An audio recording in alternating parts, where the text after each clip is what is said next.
bersyukur pagi ini bisa bangun dengan tubuh yang sehat tanpa kurang apapun. Sebelum kami melakukan aktivitas hari ini, kami rindu untuk membaca Alkitab Tuhan, untuk melandasi hidup kami dengan kebenaran-Mu.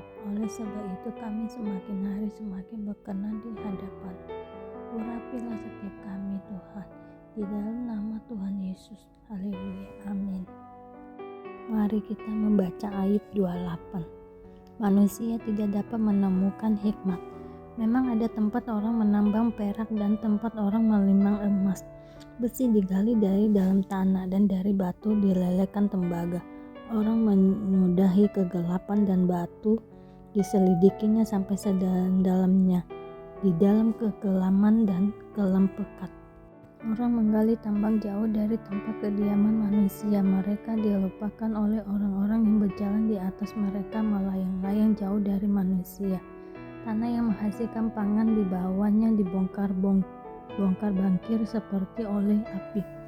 Batunya adalah tempat menemukan lajurit yang mengandung emas urai. Jalan ke sana tidak dikenal seekor burung buas pun, dan mata elang tidak melihatnya. Binatang yang ganas tidak menginjakan kakinya di sana, dan singa tidak melangkah melaluinya. Manusia melekatkan tangannya pada batu yang keras. Ia membongkar bangkir gunung-gunung sampai pada akar-akarnya. Di dalam gunung batu ia menggali terowongan, dan matanya melihat segala sesuatu yang berharga. Air sungai yang merembes di bendungannya, dan apa yang tersembunyi di bawahnya ke tempat terang. Tetapi di mana hikmat dapat diperoleh, di mana tempat akal budi. Jalan ke sana tidak diketahui manusia, dan tidak dapat di negeri orang hidup. Kata samudera raya, ia tidak dapat di dalamku, dan kata laut, ia tidak ada padaku. Untung gantinya tidak dapat diberikan emas murni, dan harganya tidak dapat ditimbang dengan perak.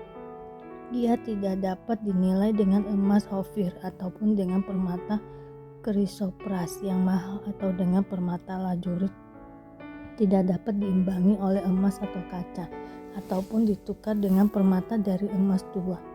Baik gewang, baik habrul tidak terhitung lagi. Memiliki hikmat adalah lebih baik daripada mutiara. Permata krisolit Ethiopia tidak dapat mengimbanginya. Ia tidak dapat dinilai dengan emas murni. Hikmat itu dari manakah datangnya? Atau akal budi, di manakah tempatnya? Ia terlindung dari mata segala yang hidup, bahkan tersembunyi bagi burung di udara. Kebinasaan dan muak berkata, hanya desas-desusnya yang sampai ke telinga kami. Allah mengetahui jalan ke sana, ia juga mengenal tempat kediamannya, karena ia memandang sampai ke ujung-ujung bumi dan melihat segala sesuatu yang ada di kolong langit. Ketika ia menetapkan kekuatan angin dan mengatur banyaknya air, ketika ia membuat ketetapan bagi hujan dan jalan bagi kita guru, ketika itulah ia melihat hikmat lalu memberikannya, menetapkannya, bahkan menyelidikinya. Tetapi kepada manusia ia berfirman, sesungguhnya takut akan Tuhan, itulah hikmat, dan menjauhi kejahatan, itulah akal budi. Ayub 29, kemuliaan yang dahulu dan kesengsaraan yang sekarang. Maka Ayub melanjutkan uraiannya. Kiranya aku seperti dalam bulan-bulan yang silam, seperti pada hari-hari ketika Allah melindungi aku, ketika pelitanya bersinar di atas kepalaku, dan di bawah terangnya aku berjalan dalam gelap, seperti ketika aku mengalami masa remajaku, ketika Allah bergaul karib dengan aku di dalam kemahku, ketika Yang Maha Kuasa masih beserta aku dan anak-anakku ada di sekelilingku, ketika langkah-langkahku bermandikan dadi dan gunung batu mengalirkan sungai minyak di dekatku, apabila aku keluar ke pintu gerbang kota dan menyediakan tempat dudukku di tengah-tengah lapangan, maka ketika aku kelihatan, mundurlah orang-orang muda dan bangkitlah orang-orang yang sudah lanjut umurnya, lalu tinggal berdiri. Para pembesar berhenti bicara dan menutup mulut mereka dengan tangan. Suara para pemuka membisu dan lidah mereka melekat pada langit-langitnya. Apabila telinga mendengar tentang aku, maka aku disebut bahagia. Dan apabila mata melihat, maka aku dipuji. Karena aku menyelamatkan orang sengsara yang berteriak minta tolong. juga anak piatu yang tidak ada penolongnya. Aku mendapat ucapan berkat dari orang yang nyaris binasa, dan hati seorang jandaku buat bersukaria. Aku berpakaian kebenaran dan keadilan menutupi aku seperti jubah dan serban. Aku menjadi mata bagi orang buta dan kaki bagi orang lumpuh. Aku menjadi bapa bagi orang miskin, dan perkara orang yang tidak kukenal ku selidiki. Geraham orang curang ku remuk dan meremut mangsanya dari giginya. Pikirku, bersama-sama dengan sarangku aku akan binasa dan memperbanyak hari-hariku seperti burung Feniks. Akarku mencapai air dan embun bermalam di atas ranting-rantingku. Kemuliaanku selalu baru padaku dan busurku kuat kembali di tanganku. Kepadakulah orang mendengar sambil menanti. Dengan diam mereka mendengarkan nasihatku. Sehabis bicaraku, tiada seorang pun angkat bicara lagi dan perkataanku menetes ke atas mereka. Orang menantikan aku seperti menantikan hujan dan menadakan mulutnya seperti menada hujan pada akhir musim. Aku tersenyum kepada mereka ketika mereka putus asa, dan seri mukaku tidak dapat disuramkan mereka. Aku menentukan jalan mereka dan duduk bersama pemimpin. Aku bersemayam seperti raja di tengah-tengah rakyat, seperti seorang yang menghibur mereka yang berkabung. Matius 10 ayat 21-42. Orang akan menyerahkan saudaranya untuk dibunuh, demikian juga seorang ayah akan anaknya, dan anak-anak akan memberontak terhadap orang tuanya dan akan membunuh mereka. Dan kamu akan dibenci semua orang oleh karena namaku, tetapi orang yang bertahan sampai pada kesudahannya akan selamat. Apabila mereka menganiaya kamu dalam kota yang satu, larilah ke kota yang lain, karena aku berkata kepadamu, sesungguhnya sebelum kamu selesai mengunjungi kota-kota Israel, Anak Manusia sudah datang.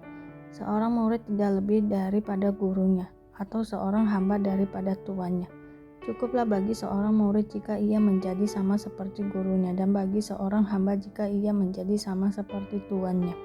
Jika tuan rumah disebut Beelzebul, apalagi seisi rumahnya. Jadi janganlah kamu takut terhadap mereka, karena tidak ada sesuatu pun yang tertutup yang tidak akan dibuka, dan tidak ada sesuatu pun yang tersembunyi yang tidak akan diketahui. Apa yang kukatakan kepadamu dalam gelap, katakanlah itu dalam terang, dan apa yang dibisikkan ke telingamu, beritakanlah itu dari atas atap rumah. Dan janganlah kamu takut kepada mereka yang dapat membunuh tubuh tetapi yang tidak berkuasa membunuh jiwa. Takutlah terutama kepada Dia yang berkuasa membinasakan baik jiwa maupun tubuh di dalam mereka. Bukankah burung pipit dijual 2 ekor seduit, namun seekor pun daripadanya tidak akan jatuh ke bumi di luar kehendak Bapamu. Dan kamu, rambut kepalamu pun terhitung semuanya. Sebab itu janganlah kamu takut, karena kamu lebih berharga daripada banyak burung pipit. Setiap orang yang mengakui aku di depan manusia, aku juga akan mengakuinya di depan Bapakku yang di sorga. Tetapi barang siapa menyangkal aku di depan manusia, aku juga akan menyangkalnya di depan Bapakku yang di sorga. Yesus membawa pemisahan bagaimana mengikut Yesus. Jangan kamu menyangka bahwa aku datang untuk membawa damai di atas bumi. Aku datang untuk membawa damai, melainkan pedang. Sebab aku datang untuk memisahkan orang dari ayahnya, anak perempuan dari ibunya, menantu perempuan dari ibu mertuanya. Dan musuh orang ialah orang-orang seisi rumahnya. Barang siapa mengasihi bapa atau ibunya lebih daripadaku, dia tidak layak bagiku. Dan barang siapa mengasihi anaknya laki-laki atau perempuan lebih daripadaku, ia tidak layak bagiku. Barang siapa tidak memikul salibnya dan mengikuti aku, ia tidak layak bagiku. Barang siapa mempertahankan nyawanya, ia akan kehilangan nyawanya. Dan barang siapa kehilangan nyawanya karena aku, ia akan memperolehnya. Barang siapa menyambut kamu, ia menyambut aku. Dan barang siapa menyambut aku, ia menyambut Dia yang mengutus aku. Barang siapa menyambut seorang nabi sebagai nabi, ia akan menerima upah nabi. Dan barang siapa menyambut seorang benar sebagai orang benar, ia akan menerima upah orang benar. Dan barang siapa memberi air sejuk secangkir saja pun kepada salah seorang yang kecil ini, karena ia muridku, Aku berkata kepadamu, sesungguhnya ia tidak akan kehilangan upahnya daripadanya. Terima kasih Bapa, kami sudah membaca Alkitab hari ini dan kami mau berdoa Bapa kami. Bapa kami yang ada di surga, dikuduskanlah nama-Mu, datanglah kerajaan-Mu, jadilah kehendak-Mu di bumi seperti di surga. Berikanlah kami pada hari ini makanan kami yang secukupnya, dan ampunilah akan kesalahan kami, seperti kami juga mengampuni orang yang bersalah kepada kami. Dan janganlah membawa kami ke dalam percobaan, tetapi lepaskanlah kami daripada yang jahat, karena Engkaulah yang mempunyai kerajaan dan kuasa dan kemuliaan sampai selama-lamanya. Bapa, terima kasih Engkau sudah mengingatkan kami hari ini membaca Alkitab, dan kami selalu bersyukur atas apapun yang Tuhan berikan dalam hidup kami. Engkau tidak pernah meninggalkan kami ya Bapa. Hidup kami akan senantiasa berkecukupan di dalam-Mu. Di dalam nama Tuhan Yesus kami berdoa dan mengucap syukur. Amin, amin, amin. Tuhan Yesus memberkati.